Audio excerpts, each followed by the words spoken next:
The trunk smelled like leather, an expensive cologne, and Vivian Monroe could barely breathe. Her white wedding gown was crushed beneath her, the delicate lace tearing against the rough carpet as she pressed her body flat against the floor of the luxury sedan. Her heart hammered so violently she thought it might burst through her chest. Just 5 minutes ago, she had been smiling, stepping into this car with dreams of forever. Now she was hiding like a criminal, and the only thing keeping her alive was the desperate warning from Jerome, the driver her fiancé had sent to fetch her. "Hide in the trunk if you want to survive," he had whispered, his voice shaking with terror. She hadn't questioned him. Something in his eyes told her this was life or death, so she had climbed over the seat, squeezed herself into the back compartment, and now she lay there in the darkness, listening. The car was still moving. Through the thin barrier separating the trunk from the back seat, she could hear voices. Male voices. Voices she didn't recognize. And then she heard his voice. Dante, her fiancé. The man she was supposed to marry in less than 2 hours. The man she had trusted with everything. "You sure she's in the car?" Dante's voice was cold, nothing like the warm tone he used when he whispered sweet things in her ear at night. Vivian's blood turned to ice. "Yeah, boss, Jerome picked her up from the estates like you said. She should be here any minute," another man replied. Vivian's mind raced. Why were they talking about her like this? Why did Dante sound like a stranger? She wanted to scream, to bang on the dividers and demand answers, but something kept her frozen. Instinct, fear, survival, good, Dante said, and she could hear the smile in his voice. "Once we get through the ceremony, she's mine. Everything she owns becomes mine. The companies, the properties, the accounts, all of it, legal and clean." Vivian's stomach dropped. The words hit her like a freight train. She couldn't breathe, couldn't think. This wasn't real. This couldn't be real. And after the wedding, the other man asked, "After the wedding, we take her, keep her somewhere quiet until the paperwork clears. Then we don't need her anymore." Dante's laugh was sharp and cruel. "She really thought I loved her. Dumb, rich, lonely woman. Easiest mark I ever played." Vivian beat down on her hand to keep from sobbing out loud. Tears poured down her face, hot and unstoppable. The man she loved didn't exist. He never had. She had met Dante 8 months ago at a charity gala in downtown Atlanta. He had been charming, handsome, confident. He worked in private equity, he said. He understood her world. He didn't want her money, he said. He wanted her heart. And she had believed him. God, she had believed every word. She had ignored the whispers from her assistant, the quiet concern from her lawyer, the hesitation from her oldest friend. She had been so desperate to be loved for who she was, not what she owned, that she had walked straight into a trap. And now, on what was supposed to be the happiest day of her life, she was lying in the trunk of a car, listening to the man she trusted plot her kidnapping. Maybe worse. The car slowed down. Vivian's breath caught. We're almost at the venue. Jerome's voice came through, strained and careful. "You want me to bring her around back like we planned?" "Yeah," Dante said. "And make sure no one sees her get out. I don't want any cameras on her until she's walking down that aisle. Everything has to look perfect." Vivian's mind screamed. She had to do something. She had to get out. But how? She was trapped in a moving car with men who wanted to destroy her. Jeremy had warned her. That meant he was on her side. But why? And could she even trust him? Her thoughts were a hurricane, spinning too fast to catch. She heard the crunch of gravel beneath the tires. They were pulling into the venue, the grand estate where 300 guests were waiting to watch her marry a man who was planning to ruin her life. Her phone. She still had her phone tucked into the hidden pocket of her gown. Slowly, carefully, she reached for it, her fingers trembling. The screen lit up too bright in the darkness. She dimmed it quickly, her heart pounding. Who could she call? The police, and say what? That her fiancé was planning to kidnap her after their wedding. They'd think she was crazy. Her lawyer? He was already at the venue, probably sipping champagne and waiting to witness the ceremony. No, she needed proof. She needed to record this. Vivian opened her voice recorder app and hit the red button, just as Dante spoke again. Once she signs the marriage certificate, it's over. She'll be my wife, and everything she has will be mine by law. Then we'll move her. No one will even notice she's gone until it's too late. The other man laughed. You're a cold one, Dante. I respect that. It's just business, Dante replied smoothly. She's worth 800 million. You think I'm going to let that slip through my fingers because of feelings? Vivian's whole body shook. 800 million. That's all she was to him. A number. A payday. The car stopped. The engine cut off. She heard the doors open. Footsteps on gravel. Her time was running out. Jerome, bring her out. Dante ordered. There was a pause. A long, terrible pause. Then Jerome's voice, quiet and steady. She's not here. Silence. Heavy. Dangerous. What do you mean she's not here? Dante's voice dropped to something dark and lethal. I picked her up, Jerome said carefully. But when I checked the back seat a minute ago, she was gone. I think she ran. Vivian held her breath. Jerome was lying for her, buying her time. Find her, Dante snarled. Now, search the grounds, check every room. She couldn't have gone far in that dress. Footsteps scattered. Voices shouted. Chaos erupted outside the car, and Vivian Monroe, billionaire, bride, and almost victim, lay perfectly still in the trunk, her phone recording every word, her mind already plotting her revenge. She wasn't going to be a victim, not today, not ever, but first she had to survive. If you want to know how Vivian escapes and what she does next, don't go anywhere. Make sure you're subscribed and hit that notification bell because next chapter is going to blow your mind. Drop a comment and tell me, would you have trusted the driver? Let's go. Vivian didn't know how long she stayed in that trunk. Minutes felt like hours. Her body ached from being curled up in such a tight space. Her wedding dress now wrinkled and stained with dust. She could hear them outside, searching. Dante's voice barked orders, sharp and furious. Men ran past the car, their footsteps pounding against the gravel driveway. Someone yanked open the back door of the sedan, and Vivian's heart nearly stopped.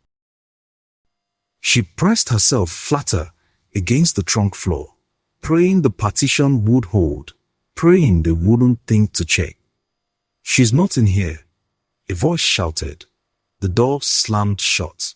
Vivian exhaled slowly, her chest burning. She was still safe, for now. But she couldn't stay here forever. Eventually, someone would find her. Eventually, someone would find her. Eventually, Dante would realize Jerome had lied. She needed a plan, and she needed it fast. Her fingers were still gripping her phone, the recording app still running. She had evidence now. Proof of what Dante planned to do. But evidence wouldn't matter if she was dead. She had to get out of this venue, away from these people, and somewhere safe where she could think. Carefully, Vivian shifted her weight and felt along the edges of the trunk. There had to be an emergency release latch. Every modern car had one. Her fingers found it, a small glowing handle near the lock mechanism. She hesitated. If she opened the trunk now, would anyone see her? Would Dante be standing right there waiting? She strained to listen. The shouting had moved farther away now, toward the main building, where the wedding ceremony was supposed to take place. They were searching the estate, probably tearing through the bridal suite, the gardens, the guest rooms. They thought she had run on foot. Good. Let them think that. Vivian pulled the release latch. The trunk popped open with a soft click, and cool air rushed in. She blinked against the sudden brightness, her eyes adjusting to the morning sunlight. Slowly, she lifted her head and peeked out. The parking area was empty. The other cars, two black SUVs and luxury sedans, were parked neatly in rows, but there was no one around. Everyone had gone to search for her. This was her chance. Vivian climbed out of the trunk, her legs shaking beneath her. Her wedding gown was a disaster, the train torn and dirty, but she didn't care. She was alive. She was free. For now. She looked around, her mind racing. Where could she go?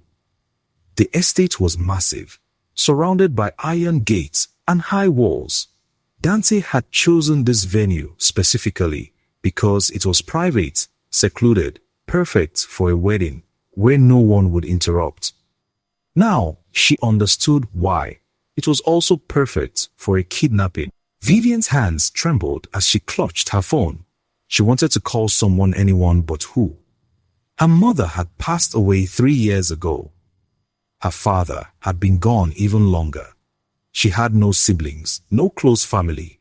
Her friends were all inside the venue, waiting for a wedding that would never happen. And her business associates, most of them were just that, associates. People who smiled at her during board meetings, but wouldn't risk their necks to save her. Except one person, Renee, her executive assistant, and the only person who had warned her about Dante from the start. Renee had said something was off about him. She had run a background check without Vivian's permission and found inconsistencies in his story. But Vivian had been too in love, too desperate to believe in something real, so she had ignored the red flags. She had even snapped at Renee, told her to stay out of her personal life. Now, Renee was the only person she could trust. Vivian dialed her number, her fingers slipping on the screen. The phone rang once, twice, 3 times. "Come on, Renee, pick up." Vivian whispered to ring. Renee answered. "Vivian? Girl, where are you? The ceremony is supposed to start in 20 minutes, and everyone is losing their minds." "Renee, listen to me." Vivian's voice cracked. "I need you to stay calm and listen very carefully. Do not react. Do not let anyone know you're talking to me." There was a pause. When Renee spoke again, her voice was lower, controlled. "What's going on?" "Dante is trying to kidnap me," Vivian said, the words tumbling out in a rush. "He's not who he said he is. He's after my money. I heard him, Renee. I recorded him. He was going to take me after the wedding, and Al." She choked on the words, unable to finish. Renee's breath hissed through the phone. "Where are you right now?" "I'm still at the venue. Hiding. They're searching for me, but I got out of the car. I don't know what to do. I can't go inside. I can't let them find me." Vivian's voice broke, and she hated how weak she sounded.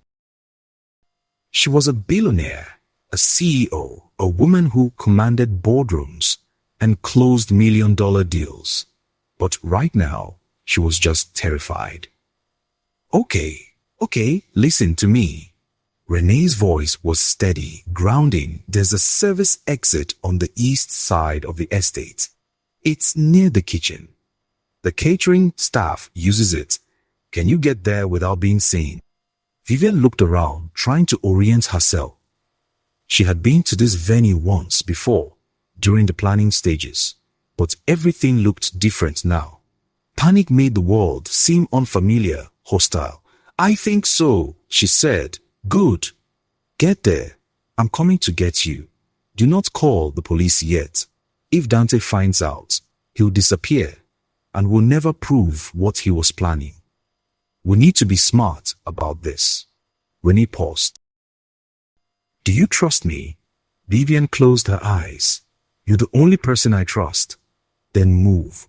Now, I'll be there in 10 minutes. Stay on the line with me." Vivian started walking, keeping low and close to the parked cars. Her heels clicked against the pavement, too loud, so she kicked them off and ran barefoot across the gravel. Pain shot through her feet, but she didn't stop. She couldn't stop. Behind her, she heard voices again, closer this time. "Check the parking lot," someone yelled. Vivian's heart lurched. She ducked behind an SUV, pressing her body against the cold metal. Footsteps approached. She held her breath, her pulse roaring in her ears. A man walked past, his shadow stretching across the ground, just inches from where she crouched. He stopped, turned. Vivian squeezed her eyes shut, every muscle in her body tensed. And then his radio crackled. "We found something in the East Wing. Get over here." The man turned and jogged away. Vivian didn't wait. She ran. What happens when Vivian reaches the service exit? And will Renee get there in time before Dante finds her? You do not want to miss next chapter. Hit that like button, subscribe, and drop a comment telling me what you think Dante deserves. Let's get into it. Vivian burst through the service exit and stumbled into an alley behind the estate kitchen. The smell of garbage and grease hit her, a sharp contrast to the luxury she had just escaped from. Her feet were bleeding, torn up from running across gravel and pavement, but she barely felt the pain. Adrenaline was the only thing keeping her upright. She pressed her back against the brick wall, gasping for air, her phone still clutched in her shaking hand. Renee's voice came through, calm and urgent. "Vivian, are you there? Talk to me." "I'm out," Vivian whispered, her voice hoarse. "I'm at the service exit." "Where are you?" "2 minutes away." "I'm in my car. Stay hidden. Don't let anyone see you." Vivian nodded, even though Renee couldn't see her. Her eyes darted around the alley, scanning for any sign of Dante's men. The sound of the wedding festivities drifted from inside the estate. Classical music, laughter, the clinking of champagne glasses. 300 people were in there right now, completely unaware that the bride was hiding in an alley, running for her life. How had it come to this? How had she been so blind? She thought about all the moments she should have noticed. The way Dante always asked detailed questions about her assets. The way he insisted on a quick engagement, a fast wedding. The way he charmed her lawyers and accountants, always wanting to be in the room when business was discussed. She had thought he was interested in her world. Now she knew he was just mapping it out, planning his takeover. A black sedan pulled into the alley, tires screeching. Vivian's heart jumped, but then she saw Renee behind the wheel, her face tight with worry. The passenger door flew open. "Get in," Renee shouted. Vivian didn't hesitate. She dove into the car, slamming the door behind her. Renee hit the gas before Vivian even had her seatbelt on, and they tore out of the alley, leaving the estate behind. For a moment, neither of them spoke. Vivian stared out the window, watching the world blur past, her mind struggling to catch up with reality. She was supposed to be getting married right now. She was supposed to be walking down the aisle, surrounded by flowers and love and promises. Instead, she was fleeing like a fugitive. "Are you okay?" Renee finally asked, her eyes flicking between Vivian and the road. Vivian let out a bitter laugh. No, I'm not okay. I'm not even close to okay. She looked down at her ruined wedding dress, the fabric stained and torn. I almost married a man who was planning to kidnap me, Renee. I almost gave him everything. Renee's jaw tightened. But you didn't. You got out. That's what matters. I only got out because Jerome warned me, Vivian said, her voice breaking. The driver. He told me to hide. If he hadn't, how? She couldn't finish the sentence. The weight of what almost happened crushed down on her chest. Who is Jerome? Renee asked. I don't know. Vivian admitted. Dante sent him to pick me up this morning. I'd never seen him before. But he saved my life. She pulled out her phone, her hands still trembling. I recorded everything. Rani. Dante's whole plan. Him talking about taking me after the wedding. About getting my money. It's all here. Renee's eyes widened. That's good. That's evidence. We can take that to the police. No, Vivian said sharply. Renee glanced at her, surprised. What do you mean? No? If we go to the police now, Dante will just deny it. He'll say I'm having a breakdown, that I got cold feet and made up a story. He's charming, Rennie. He spent months building a perfect image. People love him. They'll believe him over me. Vivian's voice hardened. I need more than a recording. I need to destroy him completely. I need to make sure he pays for what he tried to do. Renee was quiet for a moment, her hands gripping the steering wheel. What are you saying, Vivian? I'm saying I want revenge, Vivian said coldly. I want to take everything from him, the way he tried to take everything from me. I want him to regret the day he ever thought he could play me. The words felt good coming out, powerful. For the first time since she had climbed into that trunk, Vivian felt like herself again, not a victim, not a fool, a force to be reckoned with. Renee pulled the car into a parking garage and killed the engine. She turned to face Vivian, her expression serious. If you're going to do this, you need to be smart. Dante is dangerous. He's not working alone. You heard him in that car. He has people helping him. If you come at him, he's going to come back harder. I know, Vivian said. That's why I need you. I need someone I can trust. Someone who's been watching him from the beginning. And he nodded slowly. Okay. I mean, but we do this carefully. We gather everything we can on him, his real background, his associates, his financials. We build the case so airtight that he can't talk his way out of it. And then we bury him. Vivian felt a grim smile tug at her lips. Good. Let's start with Jerome. He knows something. He risked his own life to warn me. I need to find him and figure out why. Do you have his number? Renee asked. Vivian shook her head. No. But Dante hired him. That means there's a record somewhere. A contract, a payment, something. If we can find that, we can find Jerome. Renee pulled out her laptop from the back seat and opened it on her lap. I still have access to the wedding planner's files.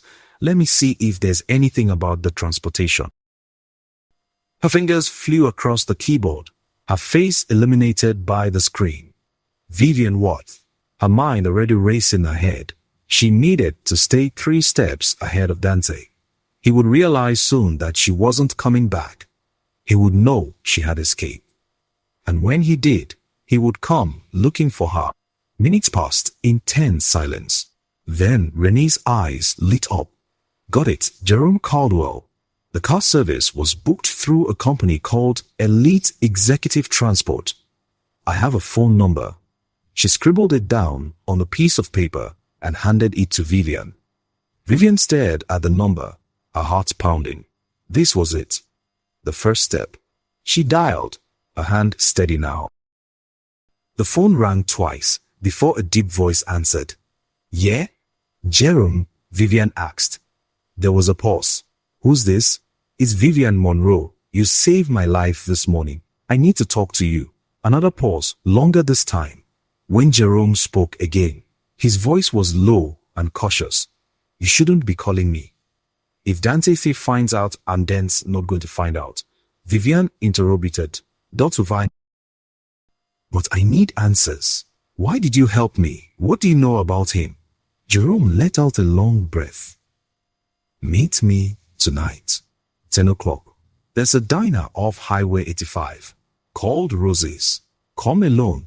I will, Vivian said. Thank you. Don't thank me yet, he said grimly. You don't know how deep this goes. The line went dead. Vivian lowered the phone, her stomach twisting. Renee looked at her, concern etched across her face. What did he say? He wants to meet tonight, Vivian said. And he said this goes deeper than I think. Renee's expression darkened. Then we need to be ready for anything. What does Jerome know about Dante, and just how deep does this conspiracy go?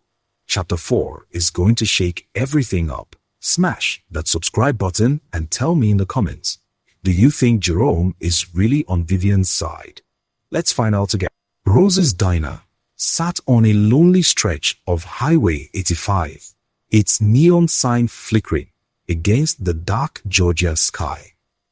Vivian pulled into the parking lot at exactly 10 o'clock, her hands gripping the steering wheel so tightly her knuckles had turned white. She was driving Renee's car, dressed in jeans and a hoodie that Renee had grabbed from her apartment. The wedding dress was gone, stuffed into a trash bag and thrown away like the lie it represented. Renee had wanted to come with her, but Vivian had insisted on going alone. Jerome had been clear about that. And besides, if this was a trap, she didn't want Renee caught in it too. Her phone was in her pocket, recording again, just in case. She had also sent Renee her location, with instructions to call the police if she didn't hear from Vivian within an hour. As she stepped out of the car, the cool night air hit her face, and she realized she was terrified. Not just of what Jerome might tell her, but of what she might have to do with that information. Revenge sounded powerful in theory, but now, standing in this empty parking lot about to meet a stranger who knew her secrets, it felt dangerous and real. The diner was nearly empty inside. An old man sat at the counter nursing a cup of coffee, and a tired waitress refilled napkin dispensers. And there, in a corner booth near the back, sat Jerome. He looked different than he had this morning. No chauffeur uniform, no polite smile.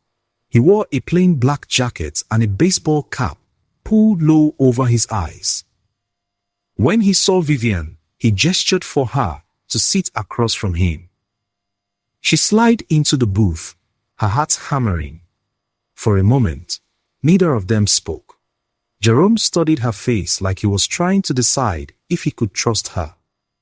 Finally, he leaned forward, his voice barely above a whisper. You got out, good. I wasn't sure you would. Because of you, Vivian said quietly. You saved my life.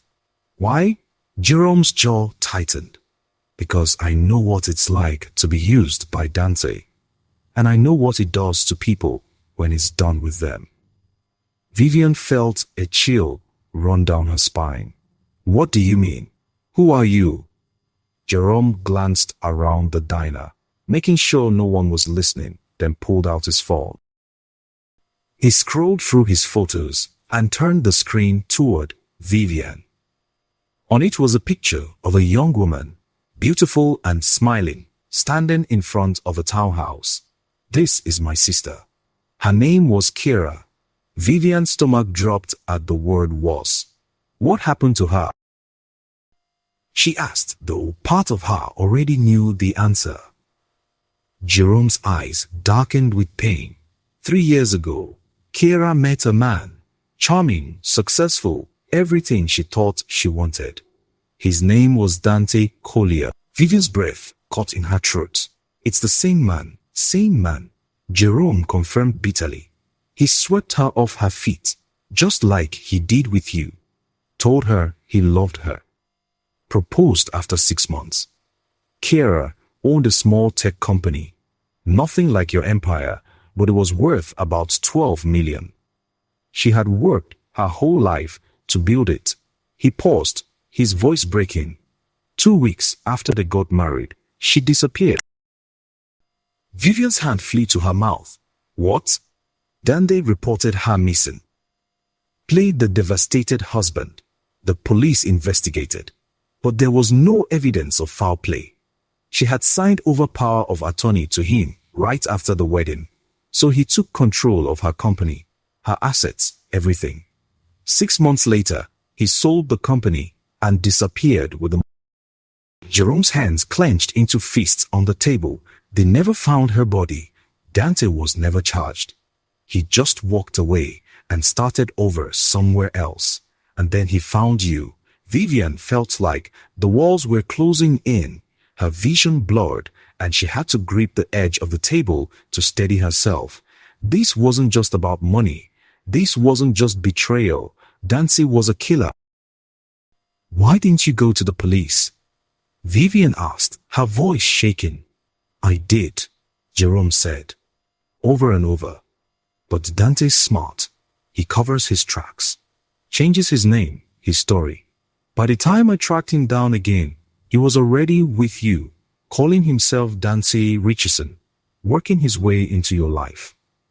Jerome leaned closer, his eyes fierce. I got the job with that car service just so I could get close to him.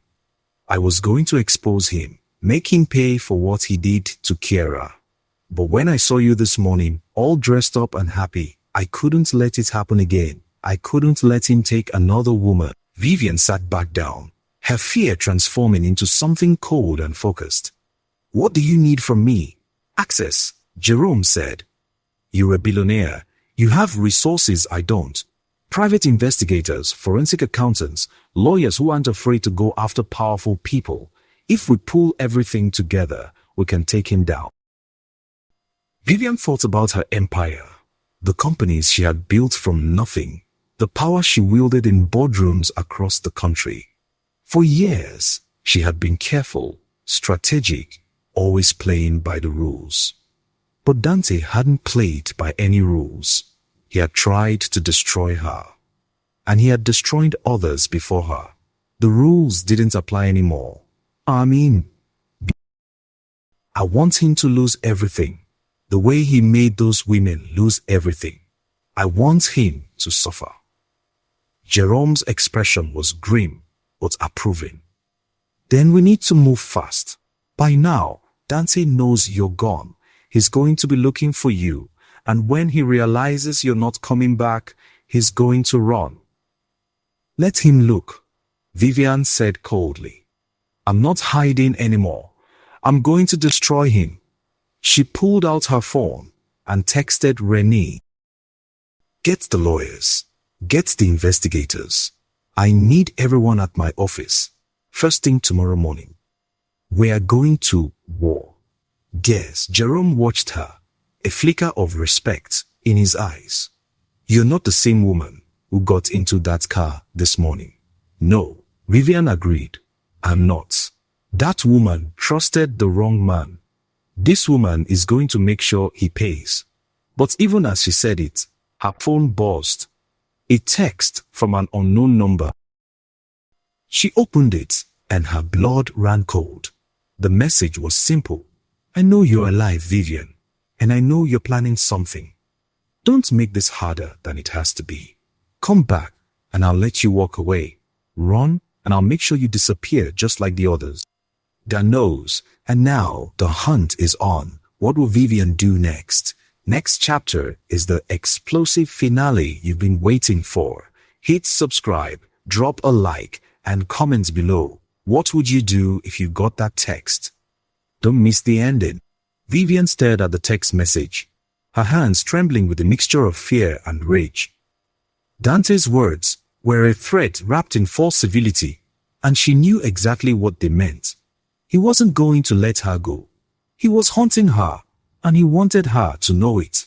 Jerome saw her face change and leaned forward. What is it?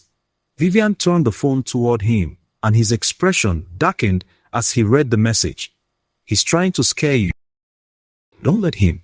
I'm not scared, Vivian said, though her voice shook slightly. I'm angry. She forwarded the text to Rennie, then looked back at Jerome. This proves he's panicking. He wouldn't reach out if he felt in control. He knows I have something on him, and he's trying to intimidate me into silence. Jerome nodded. That's exactly what it is, but it also means he's dangerous right now. Cornered animals fight the hardest. Vivian's mind raced. She couldn't just sit back and wait for Dante to make his next move. She needed to strike first, strike hard, and make sure he couldn't wriggle out of it. I need to report this to the police, she said. Not just the recording from this morning, but this threat too. And I need to connect it all to Kira's case. Jerome pulled out a flash drive from his jacket pocket and slid it across the table. Everything I have on Dante is on here. Bank transfers, fake identities, timelines of when he was with Kira and when he disappeared. There's also information about 2 other women I've been tracking, one in South Carolina, one in Texas. Both married wealthy men who looked like Dante. Both disappeared within a year of getting married. Vivian took the flash drive, her fingers closing around it like a lifeline. This is good. This is what we... She stood up from the booth, her decision made. I'm going to the FBI. Dante's crossed state lines, which makes this federal. And with your evidence, plus my recording, we have enough to start a real investigation. Jerome stood as well. I'm coming with you. I've been waiting 3 years to see him brought to justice. I'm not sitting on the sidelines now. They left the diner together and drove straight to the FBI field office in downtown Atlanta. It was nearly midnight when they arrived, but Vivian didn't care. She walked through those doors like she owned the place, because, in a way, she did. Money talked, and her name carried weight. Within 20 minutes, she was sitting across from Special Agent Monica Barnes, a sharp-eyed woman in her 40s who specialized in fraud and organized crime.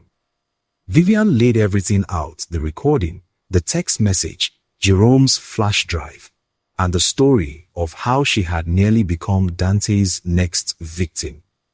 Agent Barnes listened without interrupting, her expression growing more serious with each detail.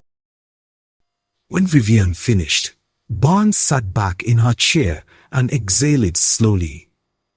This is substantial. If what you're saying is true, we're looking at a serial predator who's been operating for years. But I have to be honest with you, Miss Monroe, building a case like this takes time. Months, maybe longer. I don't have months, Vivian said firmly. Dandy knows I'm onto him. He's going to disappear if we don't move now. Barnes tapped her pen against the desk, thinking. The text message is good. It shows intent to threaten. And the recording from this morning gives us probable cause to bring him in for questioning. But without physical evidence linking him to disappearances, it's going to be hard to make murder charges stick. Then we make him confess, Vivian said. Agent Barnes raised an eyebrow. And how do you propose we do that? Vivian leaned forward, her eyes cold and calculating. Dante thinks I'm afraid of him. He thinks I am running and hiding. What if I wasn't? What if I went back? Jerome's head snapped toward her. Are you crazy? He'll kill you. Not if I'm wearing a wire, Vivian said, looking at Agent Barnes. Not if the FBI is listening to every word, I go back, I confront him, and I get him to admit everything on tape. You'll have a confession, and you'll have him. Barnes studied her for a long moment. That's incredibly dangerous, Miss Monroe.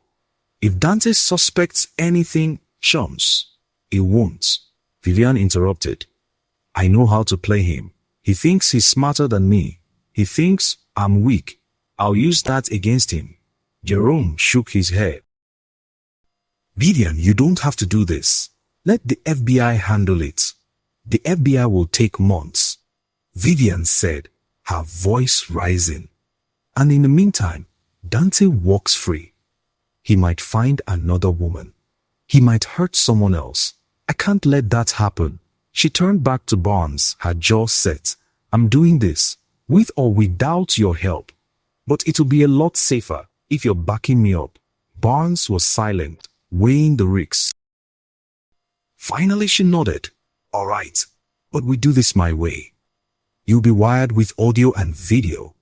We'll have agents positioned around the location. And the second we think you're in danger, we pull you out. Understood? Understood, Vivian said. The plan was set in motion. The next morning, Vivian sent Dante a text message. You win.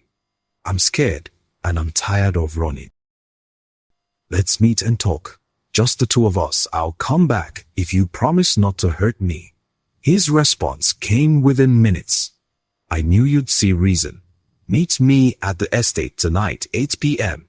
We'll work this out, baby. I never wanted to hurt you. Vivian felt her stomach turn at the word baby, but she forced herself to stay calm. She spent the rest of the day preparing. Agent Barnes fitted her with a tiny microphone hidden in the necklace and a camera embedded in her watch. FBI agents mapped out the estate, positioning themselves in unmarked vehicles around the perimeter. Jerome wanted to be there, but Barnes refused. You too emotionally involved, she told him. You stay here and monitor the feed with us. At 7:30 that evening, Vivian arrived at the estate. The grand building where she was supposed to have gotten married now looked sinister in the fading light. She walked through the front door, her heart pounding, but her face calm. Dante was waiting for her in the main hall, dressed in an expensive suit, his smile charming and warm as if nothing had happened. Vivian, he said, opening his arms, I'm so glad you came back. I was worried sick about you. She forced herself to walk into his embrace, her skin crawling at his touch. I was scared, Dante. I heard things, terrible things. He pulled back, his face a perfect mask of concern. What things, baby? I heard you talking in the car yesterday morning, Vivian said, her voice shaking just enough to sound convincing. You and those men. You were planning to take me, to kidnap me.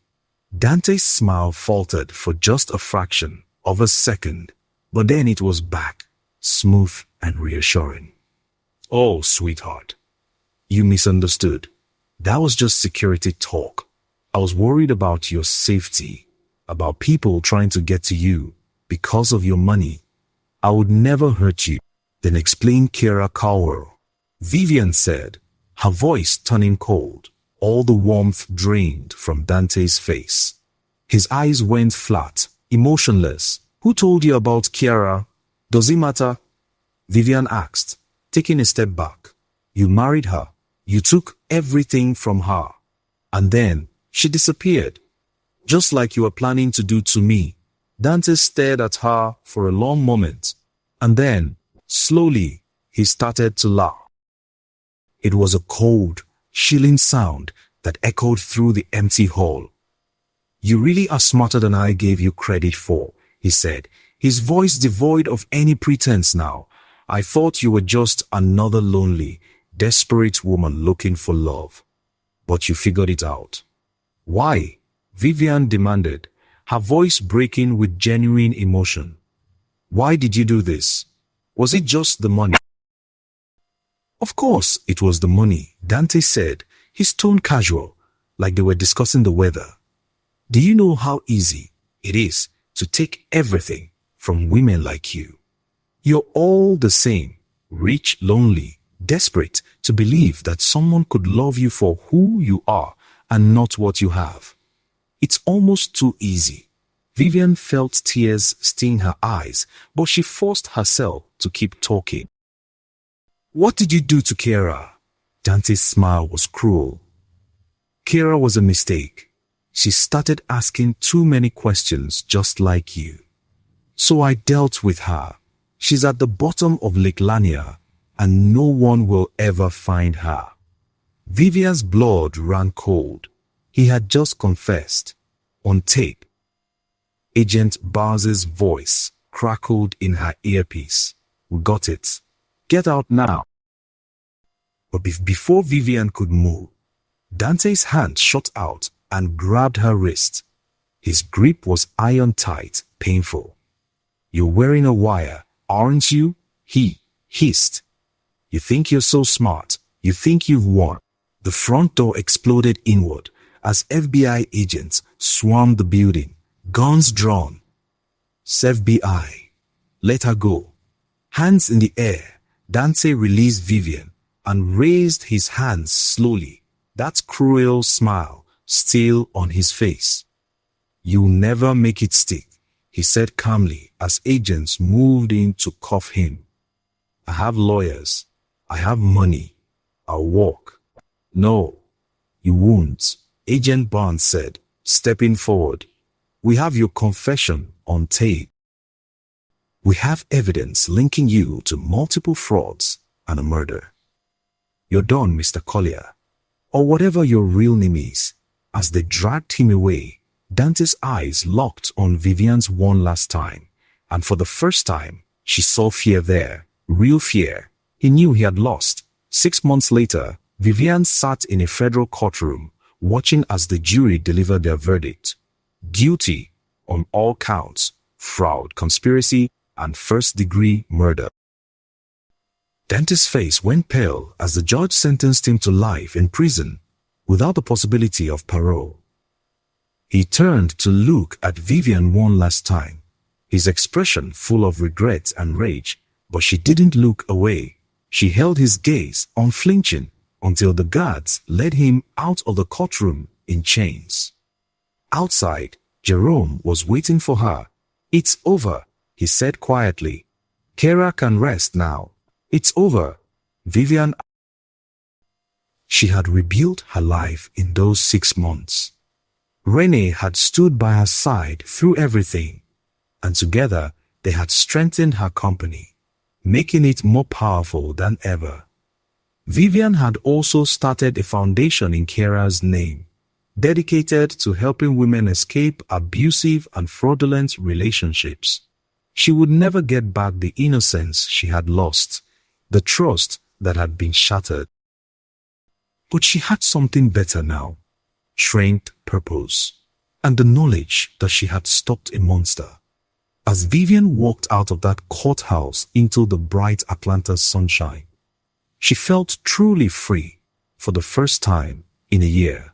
She had faced her nightmare and won. And Dante would spend the rest of his life regretting the day he ever thought he could break Vivian Monroe. And that's the end of Vivian's story. Justice was served, and Dante will rot in prison for what he did. If this story moved you, hit that like button and subscribe for more powerful stories like this one. Drop a comment and let me know. What was your favorite moment? And remember, you are stronger than you think. Never let anyone make you feel powerless. I'll see you in the next one.